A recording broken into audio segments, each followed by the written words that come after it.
안녕하세요, 여러분. 책 읽는 호련입니다. 오늘은 여러분이 두뇌를 더 효율적으로 잘 쓸 수 있는 방법을 소개합니다. 바로 당신의 뇌는 최적화를 원한다라는 책입니다. 사람의 행동을 크게 나누면 두 가지로 볼 수 있습니다. 쾌감을 추구하거나 불쾌함을 회피하는 것이죠. 우리의 뇌는 오전과 오후에 따라 조명이 밝고 어두움에 따라 기분이 좋고 나쁨에 따라 운동을 하느냐에 따라 각기 다른 호르몬들이 나옵니다. 그리고 이 호르몬이 우리 몸에 일으키는 영향이 다른데요. 이왕이면 내가 원하는 때에 내 몸에 알맞는 호르몬이 분비된다면 더욱 좋겠죠? 책에서는 도파민, 세로토닌, 노르아드레날린, 아드레날린, 엔도르핀 등 다양한 호르몬의 특성을 소개하고 그 호르몬이 언제 분비되는지를 알려주고 있어요. 도파민은 목표를 달성할 때 분비된다. 내가 하는 일이 잘 풀려서 해냈다 라는 성취감을 느끼면 그때 도파민이 분비되며 우리는 행복에 젖는다. 참고로 도파민은 목표나 계획을 세울 때부터 분비된다.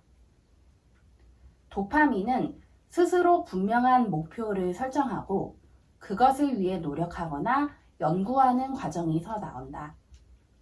그리고 목표를 달성하면 그때 다시 한번 도파민이 나온다. 도파민은 의욕과 열정의 행복물질입니다. 우리의 뇌는 도전을 좋아하는데요. 항상 도전함으로써 우리는 성장할 수 있어요. 도파민을 통해서 우리는 우리의 삶을 성공적으로 이끌 수 있습니다.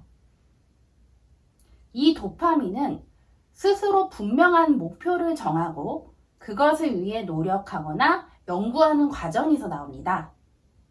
그리고 그 목표를 달성했을 때 또 한 번 도파민이 나와요.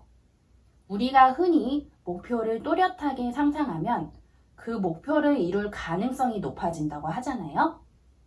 그런데 이게 과학적으로 맞는 말이라고 합니다.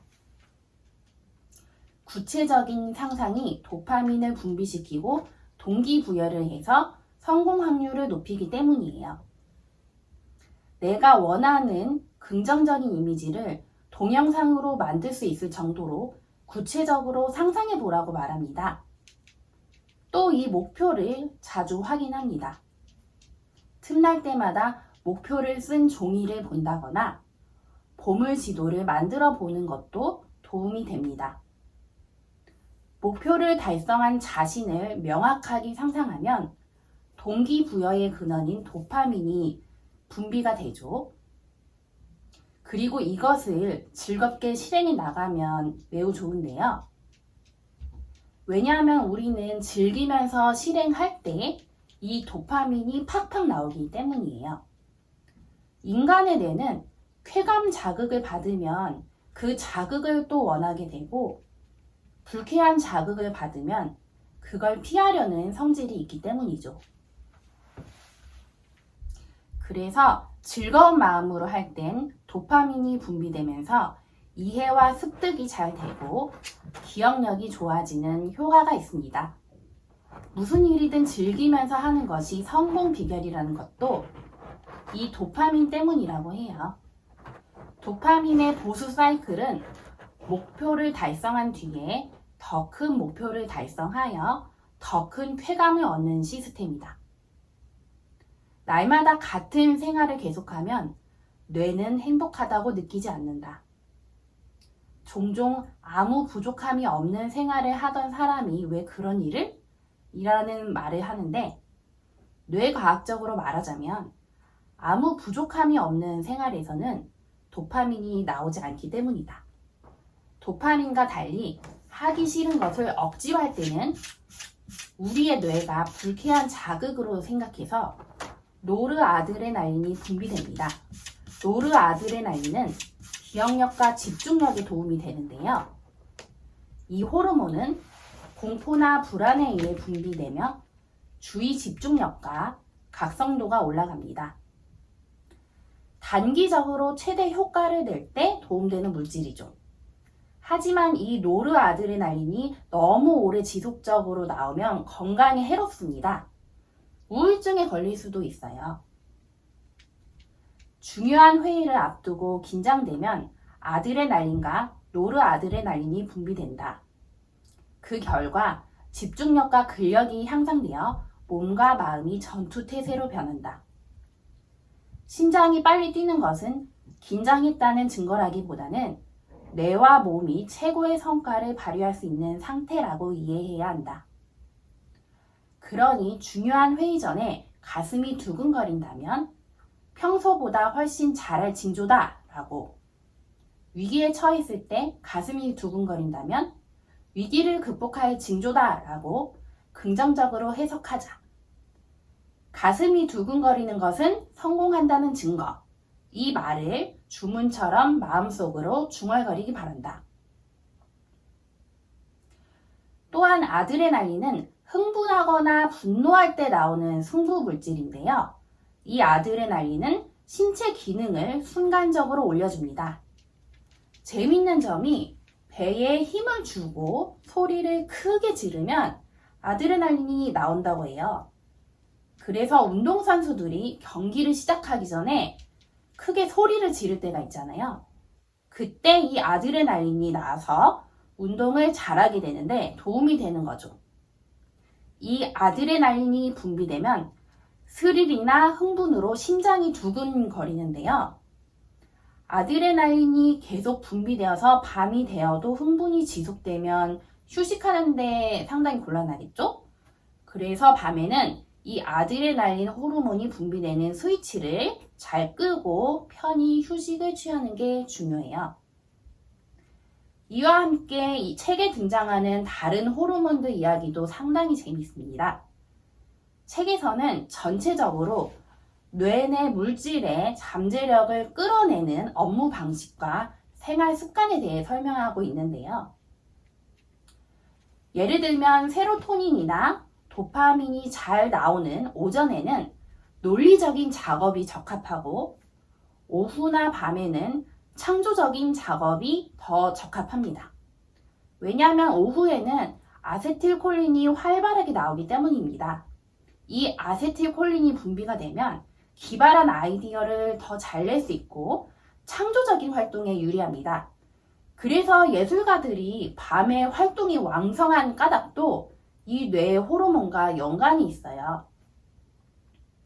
사람이 호르몬을 잘 활용하기 위해서 이 책에서 제안하는 것은 긍정적인 생각을 하고 적절히 휴식을 하고 무엇보다 운동을 열심히 해야 한다고 얘기하고 있어요. 그리고 규칙적인 생활 습관이 중요하다고 합니다. 또 명상을 하는 것도 좋고요. 이게 다 대부분 우리가 옛날부터 들어온 뻔한 얘기이긴 한데요. 그런데 이게 실제로 뇌내 물질이 작용하는데 영향을 끼치기 때문에 그렇습니다. 그리고 저는 책의 후반부도 상당히 재미있게 읽었는데요. 바로 엔도르핀이 잘 나오게 하기 위한 여러 가지 방법 중에 하나가 감사하는 습관을 들이는 것입니다. 이 엔도르핀이 분비되면 사람이 행복감과 황홀감을 느끼게 됩니다. 엔도르핀이 분비되면 집중력, 상상력, 기억력이 높아지고 정신적인 스트레스를 없애고 신체를 회복해서 면역력을 키워줍니다. 평소에 감사하는 생각과 말을 잘 하면 이 엔도르핀이 나온다고 하니까 여러분도 실천해보면 어떨까요? 기꺼이 감사하는 마음을 잊지 않고 일하면 일이 즐거워지고 잘 돌아간다. 그 마음이 주위에 전해져 함께 일하는 동료들과 더욱 깊이 소통할 수 있고 더욱 원활하게 협조를 얻을 수 있다.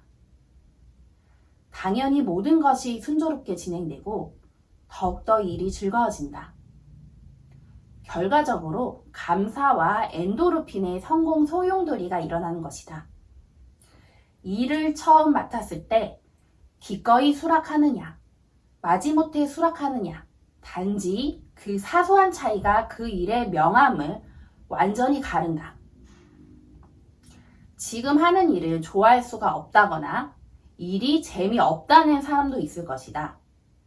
하지만 그래도 일단 기꺼이라는 자세로 임해보자. 일은 별로 좋아하지 않아도 일의 내용과는 별개로 고객에게, 동료나 부하 직원에게 감사할 수 있다. 기꺼이 제가 하겠습니다. 라고 말해보자. 그러면 재미없는 일도 행복 물질과 뇌내 마약의 힘으로 즐거워질 수 있다. 여러분도 이왕이면 우리 몸을 잘 알고 우리 뇌내 물질을 제때 활용해서 성공적인 삶과 건강한 생활을 해보시길 바랍니다. 당신의 뇌는 최적화를 원한다. 이 책 꽤 흥미로웠습니다. 지금까지 영상을 시청해주신 여러분께 깊이 감사드립니다.